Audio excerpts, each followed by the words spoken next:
আসসালামু আলাইকুম everyone, welcome to মোস creativity. কেমন আছেন আপনারা সবাই? অনেক দিন পরে আবারও একটি নতুন ভ্লগ নিয়ে আপনাদের সবার মাঝে হাজির হলাম। রোজার আগে কিভাবে আমি কিচেনটাকে পরিষ্কার করে নিচ্ছি সেটাই আজকের ভিডিওতে আপনাদের সাথে শেয়ার করব। আশা করছি আপনাদের সবার কাছে ভালো লাগবে। চোখের পলকেই এখন সময় খুব তাড়াতাড়ি চলে যাচ্ছে।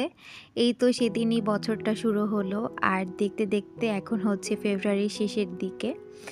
আর আলহামদুলিল্লাহ মার্চের 1 তারিখ থেকে আমাদের পবিত্র মাহে রমজানও শুরু হবে। রমজানের আগে টুকটাক অনেক কাজই থাকে, তার মধ্যে সবচাইতে বেশি গুরুত্বপূর্ণ যেটা বা আমরা মুসলমানরা যেটা সবচাইতে বেশি প্রায়োরিটি দিই সেটা হচ্ছে পরিষ্কার পরিচ্ছন্নতা। এবারের রমজানের পরিষ্কার পরিচ্ছন্নতার কাজ কিচেন থেকেই শুরু করেছি। তো ভাবলাম যে আজকের ভিডিওতে আপনাদের সাথে সব কিছু শেয়ার করি। আশা করছি সবার কাছে ভালো লাগবে। চলুন আমি কাজ করতে থাকি, এর মধ্যে আপনাদের সাথে কিছু কথা শেয়ার করি। বর্তমান সময়ে দাঁড়িয়ে থেকে আমাদের অনেকের কাছেই কালো জাদু বা বদনজর এই বিষয়গুলো অনেকটা অবাস্তব মনে হতে পারে।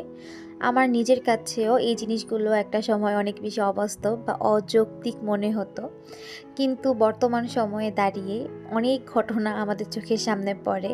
তো সেই ঘটনাগুলো দেখে আমাদের কাছে এই ব্যাপারগুলো বিশ্বাস করাটা একদম অনিবার্য হয়ে যায় যে না, আসলেই এই ধরনের ঘটনাগুলো আমাদের আশেপাশে ঘটছে, তার মানে এগুলো সত্য। তো এগুলো তো এতদিন সোশ্যাল মিডিয়া বা মোবাইল ফোন যখন ঘাঁটতাম তখনই দেখতে পেতাম, কিন্তু এখন মনে হয় যে বাস্তব জীবনেও এই ধরনের ঘটনার সাক্ষী হচ্ছি একে একে। আল্লাহ সবাইকে হেফাজত করুন।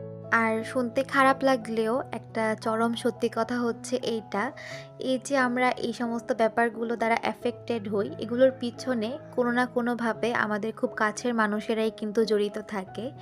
আর এটা যখন আমরা জানতে পারি তখন এর চাইতে খারাপ কথা হয়তো বা আমাদের জীবনে আর কখনো আমরা শুনিনি, এমনটাই আমাদের মনের মধ্যে ফিল হয়। যাই হোক, কথা এইটা না, কথা এইটা যে আমাদের জীবনে হয়তো বা অনেক সুন্দর সময় আসবে। সুন্দর সময়গুলো সবার সাথে ভাগ করে নেওয়ার মতো এখন আর সিচুয়েশন নেই। আমাদের সবারই উচিত যে পরিস্থিতি যেমনই হোক সবটাই নিজের মধ্যে রাখা বা নিজের ফ্যামিলির মধ্যে রাখা। কথাটা যদি বাহিরে যায় যে আপনি ভালো আছেন, আপনার ফ্যামিলি অনেক ভালো গ্রোথ করছে, তখনই দেখবেন যে একটা না একটা সমস্যা শুরু হবে। তাই চেষ্টা করবেন নিজের ভালো খবরগুলো নিজের মধ্যে রেখে দিতে, এতে করে ভালো থাকবেন। বয়মগুলো ধুয়ে কড়া রোদে ছাদের মধ্যে একটু এসে মেলে দিলাম। আর এখানে বড়ই শুকাচ্ছি, অল্প করেই আচার দেব। আমাদের বাসাতে অত বেশি বড়ইয়ের আচারটা খাওয়া হয় না, এই জন্য সবসময় অল্প করেই আর কি বানানো হয়। অল্প জিনিসটা খেতেও ভালো লাগে। আর এখানে দেখুন আমার ছোট্ট বাগানটার মধ্যে বসন্তের ছোঁয়া কিন্তু লেগে গিয়েছে। বসন্তের সময় গাছপালা দেখতে অনেক ভালো লাগে, তাই ভাবলাম যে অনেক দিন পরে আপনাদের সাথে আজকে আমার ছোট্ট বাগানটা এক ঝলক একটু দেখিয়ে নেই।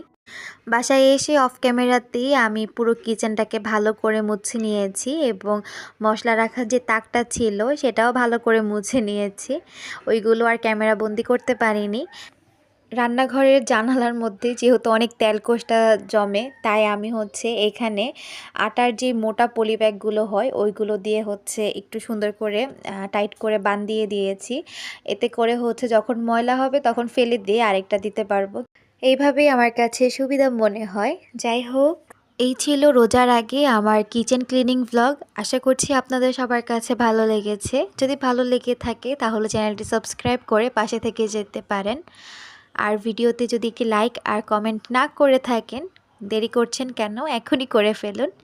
আজকের ভিডিওটি এই পর্যন্তই ছিল। দেখা হচ্ছে নতুন কোনো ভিডিওতে। সবাইকে জানাচ্ছি আজকের জন্য আল্লাহ হাফেজ।